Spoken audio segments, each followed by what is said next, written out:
दोस्तों अज मैं तुहाडे नाल विचार चर्चा करनी है बड़े पक्ष के मसले ते यूनीफॉर्म सिविल कोड जिहड़ा कि बीजेपी की सरकार सारे देश दे विच एक सारे धर्मां दे वास्ते एक ही कानून बनाना चाहती है।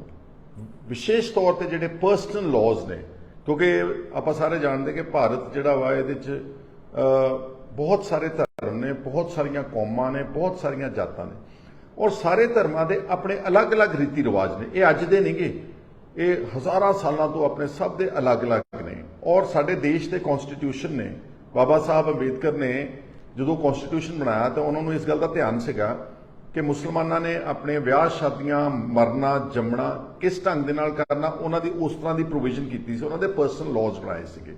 इस तरह जिहड़ियां होर घट गिनतियां ने, चाहे वह सिख ने, चाहे वह ईसाई ने, चाहे वह जैनी ने, चाहे वह बोधी ने या होर जिहड़ियां इस तरह दी ट्राइब्स ने, जिहड़े ट्राइबल लोग ने, बहुत सारे इस तरह के ने जिहड़े उन्हां दा नॉर्मल समाज नाल कोई मेल नहीं खाता।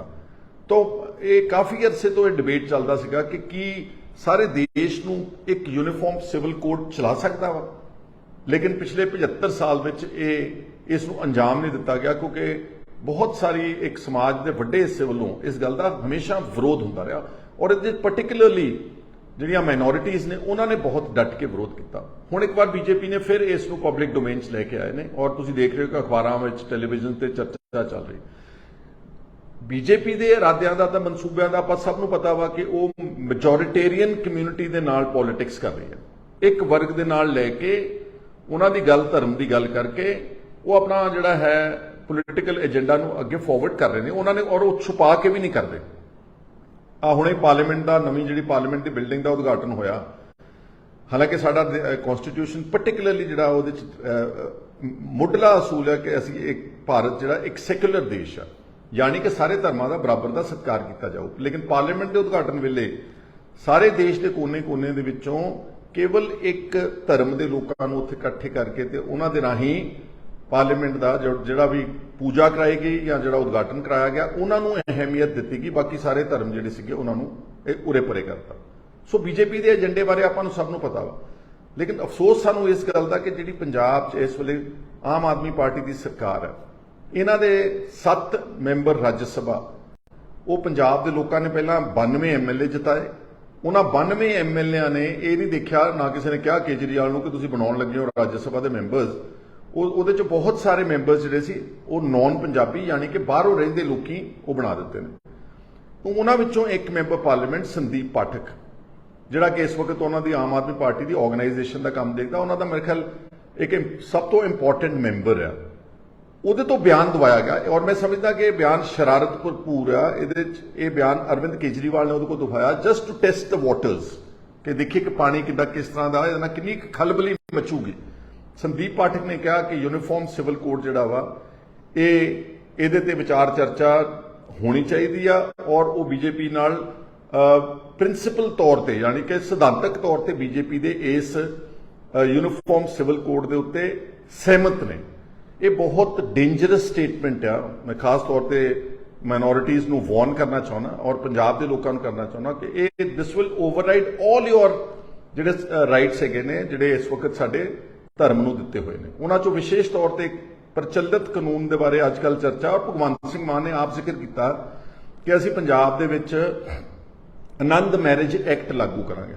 हाले तक जिहड़ियां सिखां दीयां जिन्नियां ब्याह शादियां रजिस्टर हो रही सीगियां वो पुराने हिंदू मैरिज एक्ट के तहत ही हो रही सीगियां। जिहड़ा प्रॉपर फुल फ्लैजड आनंद मैरिज एक्ट एक सैपरेट सानू एक्ट देना सी वो हाले तक बन नहीं सकिया। हालांकि पार्लीमेंट में इसकी काफ़ी जदोजहद काफ़ी अरसे तो होंदी रही। भगवंत मान ने पिछे जे कहा कि असीं आनंद मैरिज एक्ट पंजाब दे विच लागू करांगे, परंतु इन्हां दा मैंबर पार्लीमेंट जिहड़ा भगवंत मान तो भी ज़्यादा पावरफुल है संदीप पाठक, वो कह रहा असीं यूनीफॉर्म सिविल कोड के हक में। अगर यूनीफॉर्म सिविल कोड लागू हुंदा अपने देश में तो समझ लेना कि आनंद मैरिज एक्ट, शरियात लॉ, निकाह ते जो उन्हां दे तलाक के कानून ने, मुसलमानां दे जो ईसाइयां दे शादी दे हैगे ने, वो सारे they will be presume to be redundant, यानी कि सारे खत्म हो जाएंगे।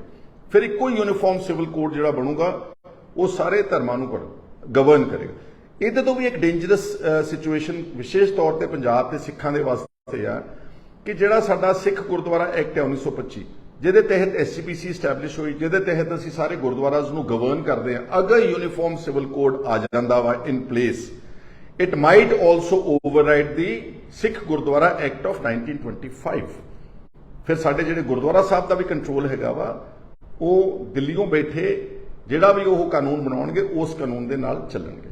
ਔਰ ਜਿਹੜਾ ਕੇਜਰੀਵਾਲ ਦਾ ਚਿਹਰਾ ਬੇਨਕਾਬ ਕਰਨਾ ਇਸ ਲਈ ਬਹੁਤ ਜ਼ਰੂਰੀ, ਕਿਉਂਕਿ ਸਿੱਖ ਜਿਹੜੇ ਨੇ ਭੰਬਲ ਭੂਸੇ 'ਚ ਪਏ ਹੋਏ ਨੇ।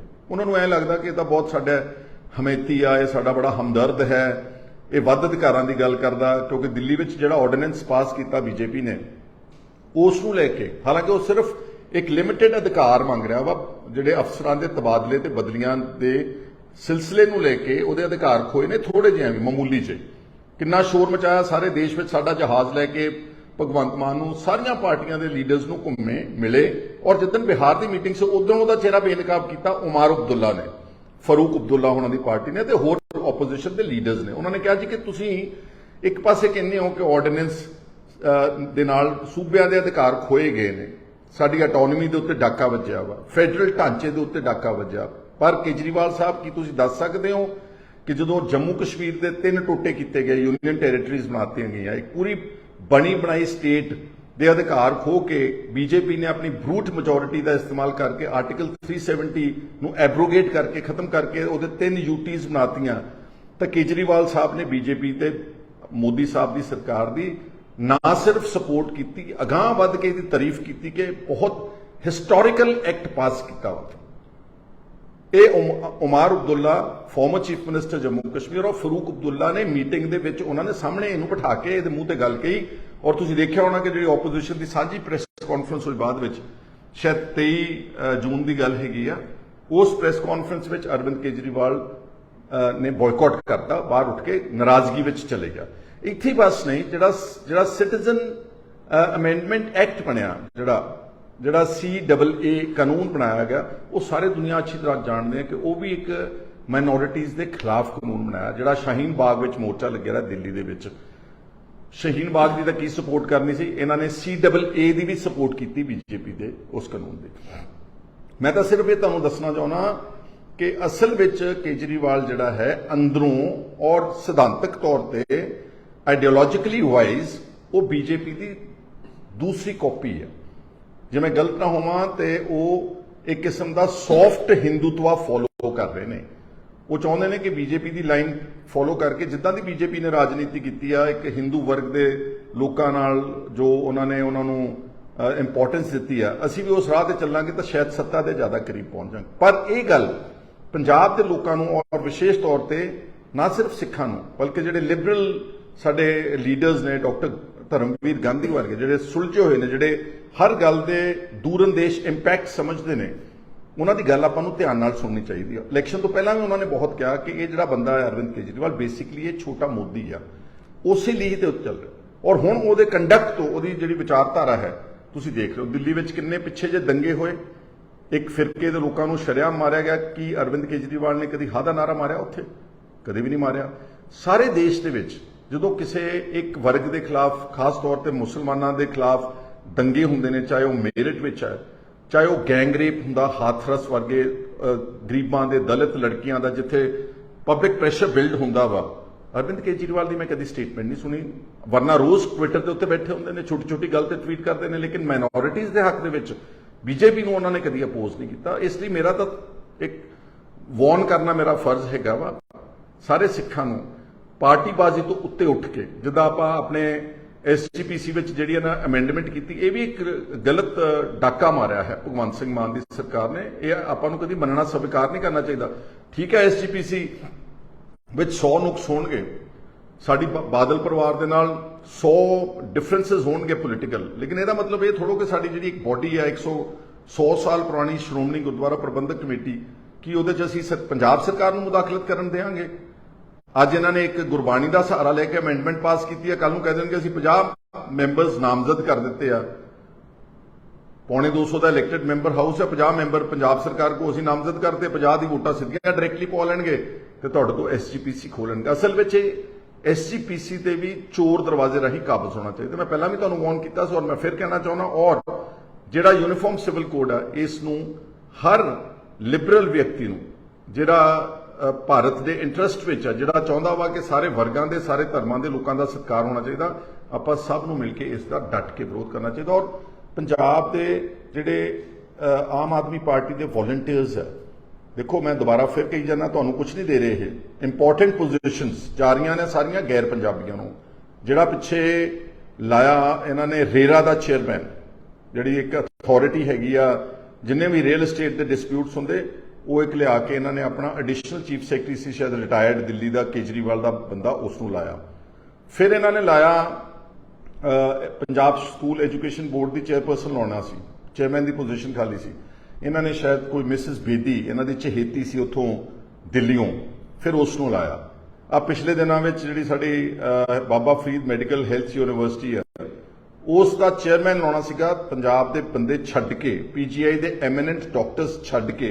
ਡਾਕਟਰ ਬਲਜਿੰਦਰ ਸਿੰਘ ਨੂੰ ਮੈਂ ਪਰਸਨਲੀ ਜਾਣਦਾ, ਜਿਹੜੇ ਨਿਊਕਲੀਅਰ ਮੈਡੀਸਨ ਦਾ ਉਹਨਾਂ ਕੋਲ ਐਡੀਸ਼ਨਲ ਚਾਰਜ ਮਿਲਿਆ ਪੀਜੀਆਈ ਦਾ। ਇੱਕ ਸ਼ਾਇਦ ਹੋਰ ਪੀਜੀਆਈ ਦੇ ਡਾਕਟਰ ਸੀ, ਇੱਕ ਸ਼ਾਇਦ ਜਨਰਲ ਹਸਪੀਟਲ ਦੇ ਡਾਕਟਰ ਸੀਗੇ।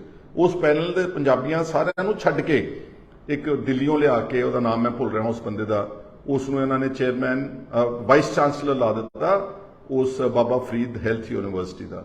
ਅਗਰ ਆਪਾਂ ਇਦਾਂ ਹੀ ਲੰਮੇ ਪਏ ਰਹੇ, ਚੁੱਪ ਕਰਕੇ ਬੈਠੇ ਰਹੇ, ਉਹ ਦਿਨ ਦੂਰ ਨਹੀਂਗਾ ਜਿੱਦਣ ਪੰਜਾਬ ਨੂੰ ਪਹਿਲਾਂ ਤਾਂ ਹੁਣ ਸਿੱਧੇ ਤੌਰ ਤੇ ਚਲਾ ਰਹੇ ਸੀਗੇ, ਸਿੱਧੇ ਤੌਰ ਤੇ ਗੈਰ ਪੰਜਾਬੀ ਜਿਹੜੇ ਨੇ ਉਹ ਆਣ ਕੇ ਚਲਾਉਣਗੇ। ਲੇਕਿਨ ਅੱਜ ਦਾ ਮੇਰਾ ਵਿਸ਼ਾ ਜਿਹੜਾ ਯੂਨੀਫਾਰਮ ਸਿਵਲ ਕੋਡ ਆ, ਉਸ ਨੂੰ ਸਭ ਨੂੰ ਵਿਰੋਧ ਕਰਨਾ ਚਾਹੀਦਾ। ਔਰ ਖਾਸ ਤੌਰ ਤੇ ਆਮ ਆਦਮੀ ਪਾਰਟੀ ਦੇ ਵੋਲੰਟੀਅਰਸ ਨੂੰ ਕਿ ਆਪਣੇ ਮੈਂਬਰਸ ਰਾਜ ਸਭਾ ਨੂੰ ਪੁੱਛੋ ਕਿ ਚੁਣਨ ਵਾਲੇ ਅਸੀਂ ਆ ਪੰਜਾਬ ਦੇ ਲੋਕ, ਤੇ ਤੁਸੀਂ ਕਰ ਰਹੇ ਹੋ ਬੀਜੇਪੀ ਦੀ support uniform civil code. Kejriwal ਨੂੰ ਔਰ ਭਗਵੰਤ ਸਿੰਘ ਮਾਨ ਨੂੰ, ਇਹਨਾਂ ਨੂੰ ਪਬਲਿਕ ਡੋਮੇਨ ਵਿੱਚ ਆਣ ਕੇ ਕਲੈਰੀਫਾਈ ਕਰਨਾ ਚਾਹੀਦਾ ਕਿ ਇਹ ਯੂਨੀਫਾਰਮ ਸਿਵਲ ਕੋਡ ਦੇ ਕਿਹੜੇ ਪਾਸੇ ਖੜੇ ਨੇ, ਬੀਜੇਪੀ ਵਾਲੇ ਪਾਸੇ ਖੜੇ ਨੇ ਜਾਂ ਬੀਜੇਪੀ ਦੇ ਖਿਲਾਫ ਵਾਲੇ ਪਾਸੇ ਖੜੇ ਨੇ, ਜਿੱਥੇ ਸਾਰੀ ਦੇਸ਼ ਦੀ ਆਪੋਜੀਸ਼ਨ ਇਕੱਠੀ ਹੋਵੇਗੀ।